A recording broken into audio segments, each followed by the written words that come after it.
the Icarus factor. Riker's delight at being offered command of the USS Ares turns to frustration when the man sent to prepare him is his estranged father. The Enterprise is heading to a starbase, and Picard makes a cryptic comment about personnel changes. It turns out that Riker has been selected to be the new captain of the USS Ares. He's got 12 hours to think it over. Riker's dad turns out to be the civilian advisor they send to brief him, and Riker hasn't seen him for 15 years. Riker's dad is played by Mitchell Ryan, who I knew as the villain from the first Lethal Weapon. Oh, hey, man. Mr. Joshua, your left arm, please.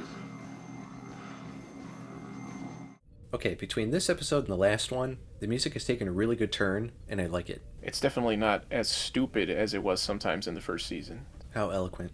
If you'll excuse me, I've got my duties to attend to. When you've settled in, we can complete our briefing. Have security arrange an escort for this gentleman. Aye, sir.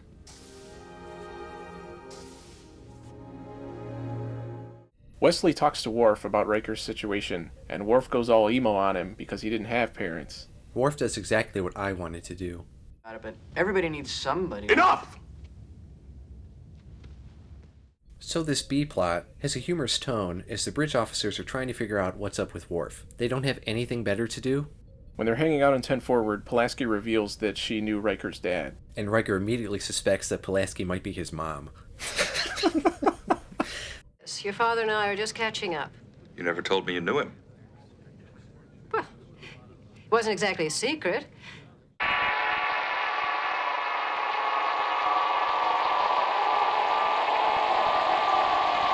I wouldn't like Riker's dad in real life. I wouldn't like Pulaski in real life. But they feel more like real characters than we usually get in this show. They're not interesting. Yeah, but they feel more real. I'd rather have a fake person that's interesting than a real person that's not.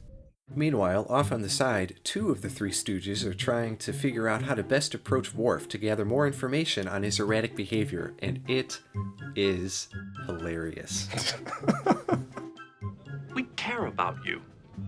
Why, just recently, Geordie Wesley and I were saying, with all due respect, be gone! Sir. Riker's dad is a total asshole, and he's so self-centered, even what he thinks of an attempt to reach out is incredibly narcissistic. Yeah, what I really hate about him is that people point that out, and he admits it, but it doesn't change anything. Pulaski, Riker's dad, and Troy are all hanging out in sickbay, and Troy says, Dr. Pulaski's greatest medical skill is her empathy. So the A-plot's really humorous, too. None of it matters, because Riker's dad is not a compelling character with no depth and little to no chemistry with any of the other characters, except the other one who's a total jerk. That's true. Picard is trying to pep up Riker about his new command, and says one of his officers has a really unique skill. He has this unique ability of instantaneously interpreting and extrapolating any verbal communication that he hears. You will find him very useful in Sector Vega Omicron. It's sad that one of the most interesting parts of this episode is a reference to a character that we only hear secondhand knowledge of for 10 seconds. Wesley finds out that Worf is sad because it's the 10th anniversary of his Age of Ascension, and he has no Klingons to celebrate with, so they decide to use the holodeck. Throughout the episode, we have the same scene over and over again of Riker's dad walking in and Riker getting mad and one of them storming out.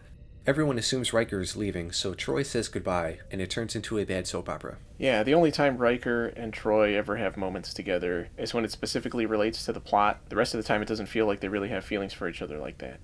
The episode makes up for everything at this point, because Riker and his dad decide to settle their differences once and for all by playing Anbojitsu, the ultimate evolution in the martial arts. So good. Holy crap. And the way they move around. The whole thing feels like it's playing into Japanese stereotypes. In the background is a banner that says Urusei Yatsura, which is a reference to the manga Urusei Yatsura, which is about an alien that comes down to Earth and causes mayhem. That's cool. And even though this scene is supposed to set up Riker and his dad finally expressing their true feelings, there's no subtlety to it at all. you should have been the one to die, not her.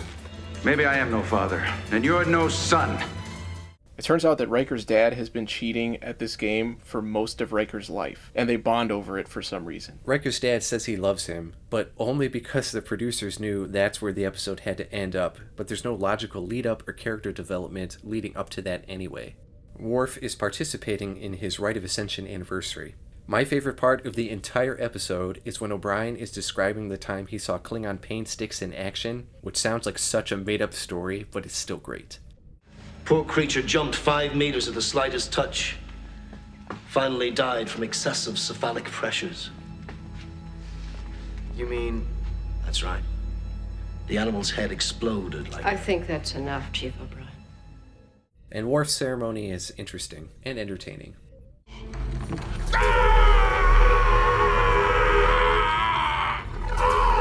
The Icarus factor.